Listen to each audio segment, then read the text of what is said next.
Buenas noches. El día de hoy les voy a hablar sobre uno de los trastornos del habla, como es la dislalia. La dislalia se encuentra dentro de los trastornos del habla que se clasifican en alteraciones de la voz, alteraciones de la articulación y alteraciones de la fluidez verbal. Dentro de las alteraciones de la voz podríamos hablar de la afonía o pérdida total de voz, la disfonía, que es la alteración de la voz por trastorno orgánico o por un mal uso de la voz, y de las laringofonías, que son disfonías de la laringe, y rinofonías, que son las alteraciones de la resonancia.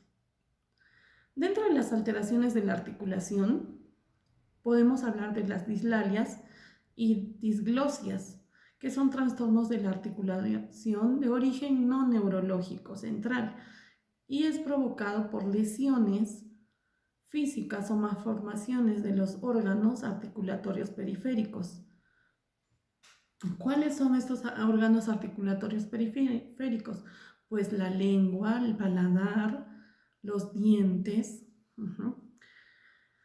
Y dentro de las alteraciones de la fluidez verbal, nos referimos a la disfemia o tartamudez, que es un trastorno de la fluidez verbal que se caracteriza por repeticiones o bloqueos espasmódicos que afectan al ritmo del lenguaje. Con este preámbulo podemos decir o definir que la dislalia es el trastorno en la articulación de los fonemas o grupos de fonemas por alteraciones funcionales de los órganos periféricos del habla, como son la lengua, labios, paladar, mejillas y dientes. Puede afectar a cualquier consonante o vocal y son muy frecuentes en la infancia, en especial en los primeros años escolares. Con una adecuada intervención, la mayoría de ellas desaparecen. Es por eso la importancia de una de un diagnóstico temprano para las dislalias, entonces hace posible y más fácil el tratamiento de estas, ¿no? La dislalia se clasifica en dos grupos grandes. Hay dos tipos grandes de dislalia. Vendrían a ser las dislalias funcionales y las dislalias fonéticas y las dislalias fonológicas. Las dislalias fonéticas suelen tener su origen en alguna dificultad en coordinación motriz, siendo los problemas más habituales las sustituciones de letras por el sonido o de fricativas por el sonido, ¿no? Como son el ceseo S por Z o la sustitución de F por Z, ¿no? Las dislalias fonológicas se caracterizan por dificultades de discriminación auditiva y en el análisis temporal de fonemas dentro de una secuencia, lo que provoca que el niño cometa errores de pronunciación. Por ejemplo, en vez de decir tírate, dice títate, o en vez de decir difícil, dice difícil, porque no está discriminando correctamente auditivamente, ¿no? Entonces, ¿cuáles son los factores que originan la dislalia?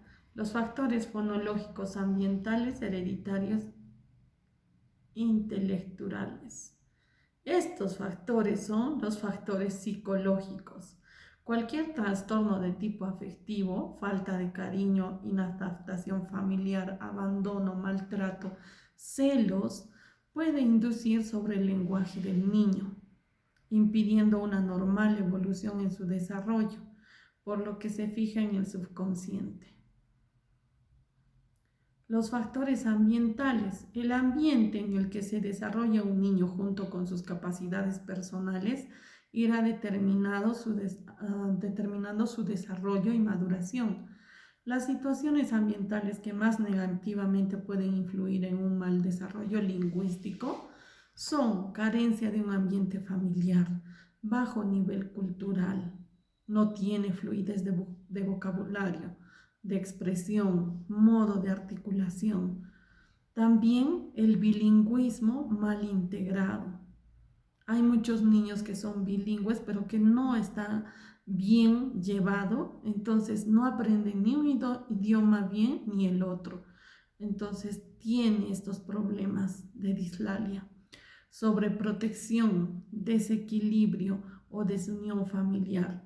Por ejemplo, un niño es hijo único, razón por la cual sus padres lo engríen y lo sobreprotegen. A pesar de tener 7 años, aún presenta dificultades para poder, dificultades en el lenguaje, en la pronunciación de palabras. Habla muy aniñado, en vez de decir gusano, dice susano, ¿no? Entonces, todos estos factores psicológicos, ambientales y hereditarios tienen que ver en este problema. Factores hereditarios. Puede existir una predisposición al trastorno articulatorio que está reforzado por la imitación de los errores que cometen los familiares al hablar. El niño aprende lo que escucha. Si el papá o la mamá va a hablar mal, va a repetir. Él lo aprendió así. También el contexto donde se desenvuelve, ¿no? ¿Quiénes están a su alrededor? Por ejemplo, hay una niña de 8 años que presenta dificultades en la pronunciación de la letra R, tal como su papá dice lapicero en vez de decir lapicero. Muy bien. O a veces dicen dentra en vez de decir entra y el niño aprende. Ok. Clasificación de la dislalia según las causas. Según las causas tenemos las dislalias orgánicas.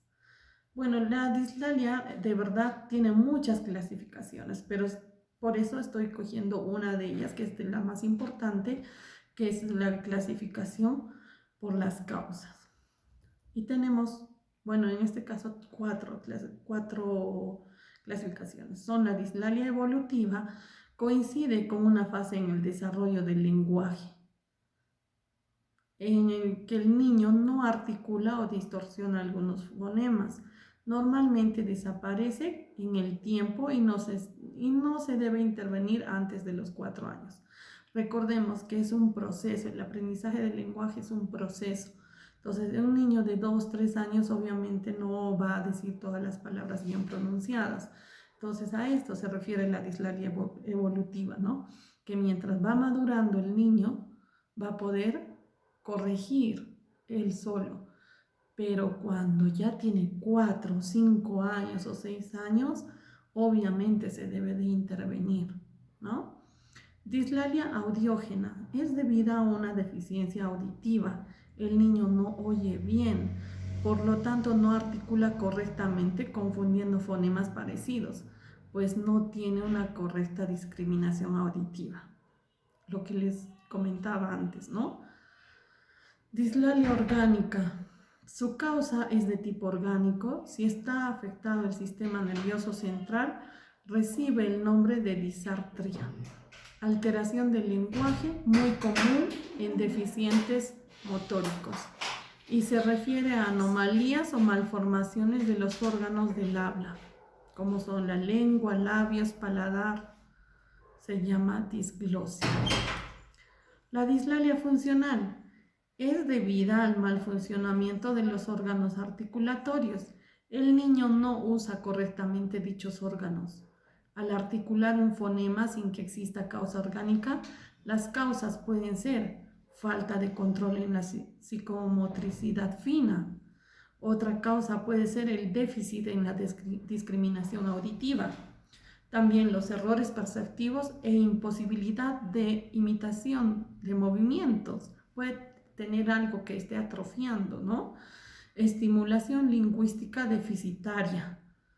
Claro, porque hay niños que especialmente se ve en los sectores socioculturales C o D, que no les hablan mucho a sus hijos, no los estimulan. Entonces el niño crece y si no ha escuchado muchas palabras, no va a poder aprender, tiene un retardo en el aprendizaje del lenguaje. Entonces no recibe la suficiente estimulación lingüística porque ellos piensan que no me entiende o le hablan como, o hay otras familias, ¿no? Que les hablan como pronunciando malas palabras incluso. Dicen, mi bebechito. Entonces el bebé o el niño que está aprendiendo no puede aprender correctamente, ¿no? Entonces, puede ser, como decíamos, a la estimulación lingüística deficitaria.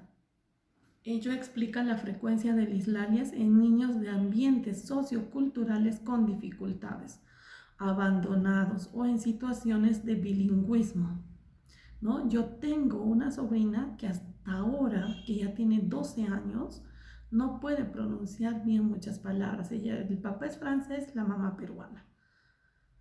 Ella a los 4 años y hasta ahora no puede pronunciar. Ella dice Domulito en vez de Romulito. Dice Susano en vez de Gusano. Entonces no le han hecho una intervención pese a que se le diagnosticó en el colegio. Luego se fue a Francia. El francés lo habla mejor, pero no puede pronunciar. Viene acá, ya tiene 12 o 13 años, si no me equivoco. Y obviamente si ella hiciera su vida acá, o sea, no la pasa muy bien, ¿no? Al menos en el colegio, porque los chicos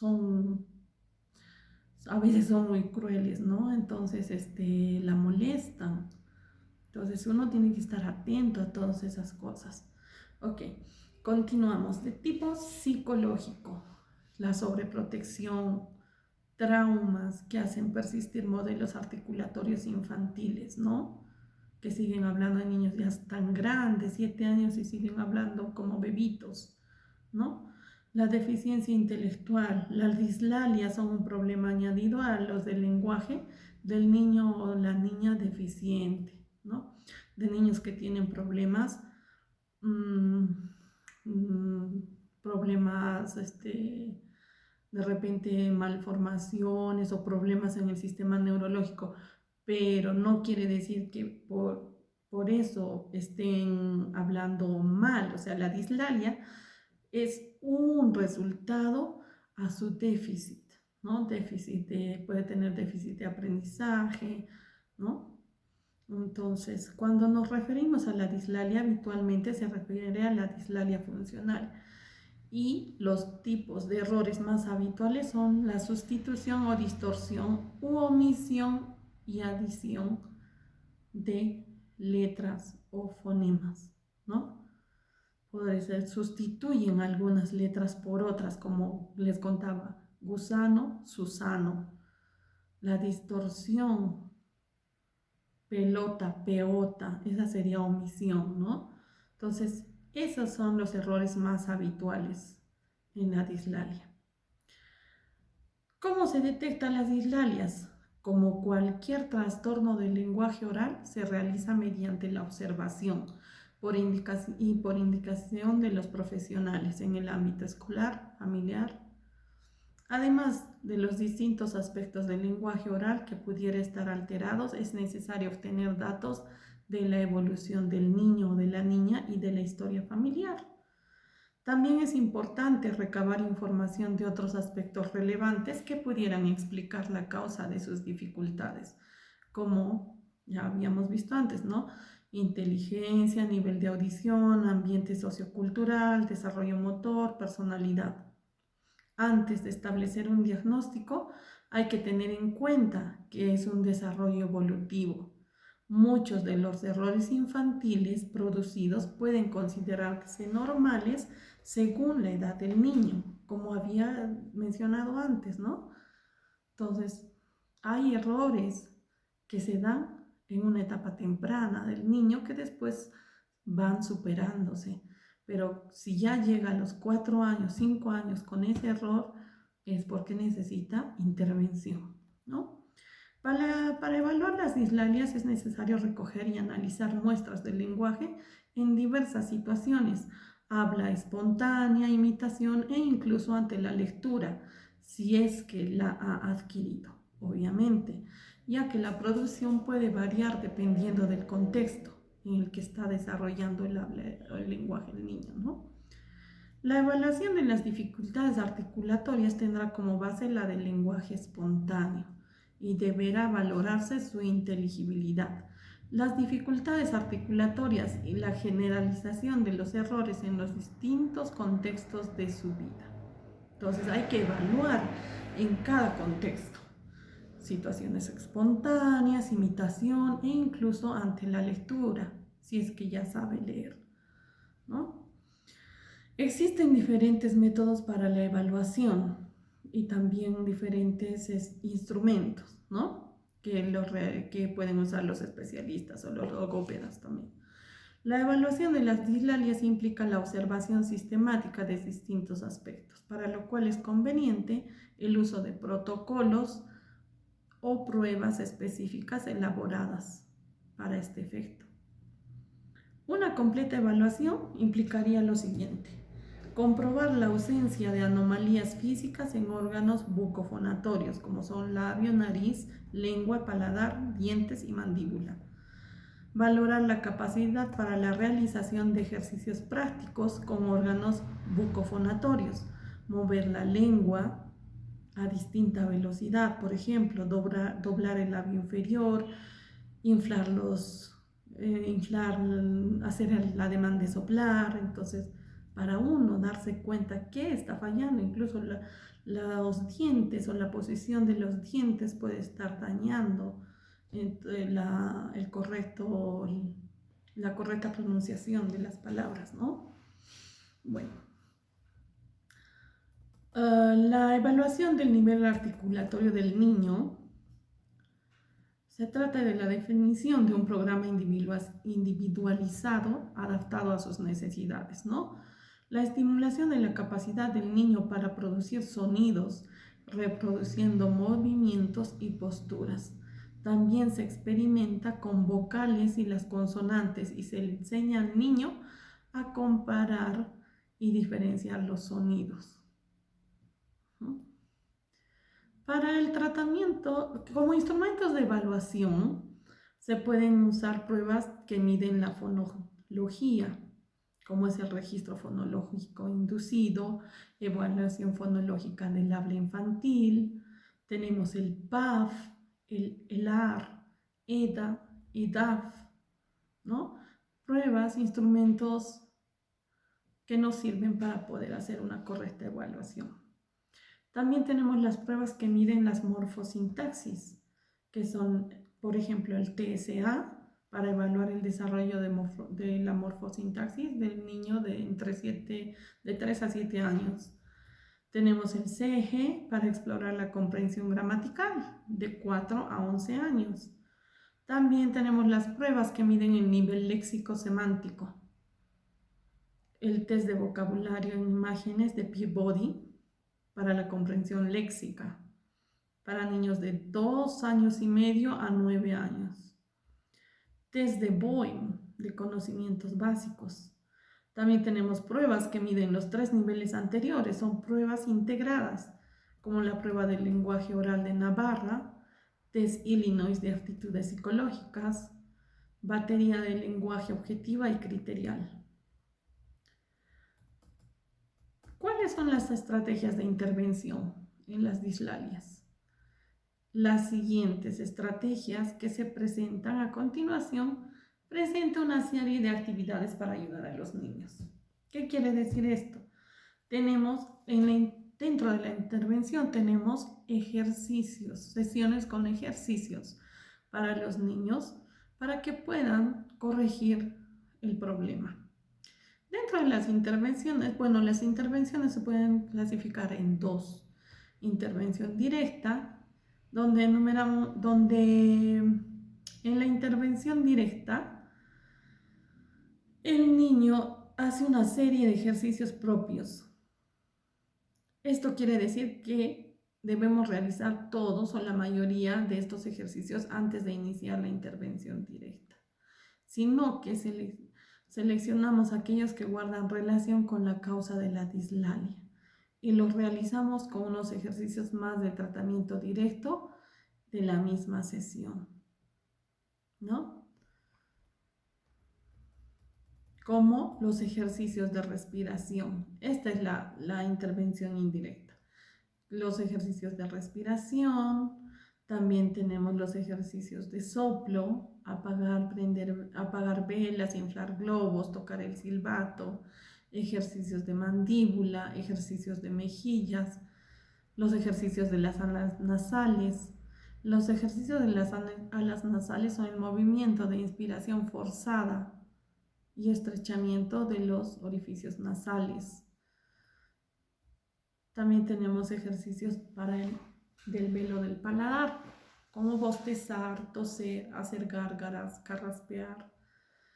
Ejercicios de los labios, sonreír con los labios juntos, emisión con las carcajadas dentales unidas, de esta manera, ¿no? Diferentes ejercicios que se pueden aplicar para ayudar a superar estos problemas a los chicos. Ejercicios de lengua, ejercicios de relajación, ejercicios de discriminación auditiva, discriminación de la duración de los sonidos, discriminación entre sonido largo y corto, ¿no? Discriminación de tonos. Dentro de la intervención directa se realizan actividades articulatorias con el fonema que el niño necesita corregir. El otro es general, este es con el fonema específicamente, ¿no? Dentro de esta intervención podemos hablar de los ejercicios de respiración, inspirar por la nariz lenta y profundamente, retener el aire unos segundos y expulsar el aire por la boca de manera lenta con los labios casi juntos. También tenemos el ejercicio de soplo, tenemos praxias, abrir y cerrar la boca, estirar y encoger los labios, pero recuerden que todo esto es teniendo en cuenta el fonema que tenemos que corregir, ¿no? Ejercicios de articulación del fonema aislado, emitir el fonema, digamos, el fonema es la R, entonces, emitir el fonema R de forma continua, cerrando los labios lentamente hasta llegar a la posición correcta. Entonces, tenemos que trabajar con el fonema en la intervención directa. Ejercicios de repetición de sílabas con el fonema R, ejercicios de repetición de palabras, ejercicios de repetición de frases. Cabe mencionar que con la ayuda de la familia, el niño superará de una mejor manera y más rápida estos problemas o trastornos en el lenguaje. Algunos consejos para las familias. Es importante tener en cuenta el papel que juegan los padres en el desarrollo y la evolución del lenguaje. Es por esto que los niños que están abandonados o que los padres no estimulan su lenguaje tienden a desarrollar estos problemas, ¿no? Uno de los consejos sería hay que enseñar al niño, hay que enseñarle poco a poco, sin exigir que pronuncie bien, pero siempre felicitándole por la simple actitud o el simple hecho de haber imitado cualquier palabra, aunque no lo haya hecho bien en ese momento. Entonces los padres tienen que tener mucha paciencia y juegan un papel muy importante en la intervención para que esos niños puedan superar los problemas fonológicos o los problemas de lenguaje que tengan. Es muy importante que el niño tenga necesidad de hablar. Hay padres que el niño solo hace, ya le pasan algo. Tiene que pedir, tiene que hablar. Entonces el niño tiene que hablar, que compruebe que no nos conformamos con sus gestos y que necesitamos escucharlo. Por eso no se debe adelantar a darle las cosas. Dejar que las pida verbalmente, con la boca, no hacer caso cuando señale con el dedo. Nos interesa que hable, aunque de momento no lo haga correctamente, pero con la práctica lo hará mejor. Entonces, el desarrollo de su lenguaje será normal. Pero si no exigimos a que hable, se va a acostumbrar a eso. Se debe aprovechar en el entorno familiar cualquier situación para hablar con él.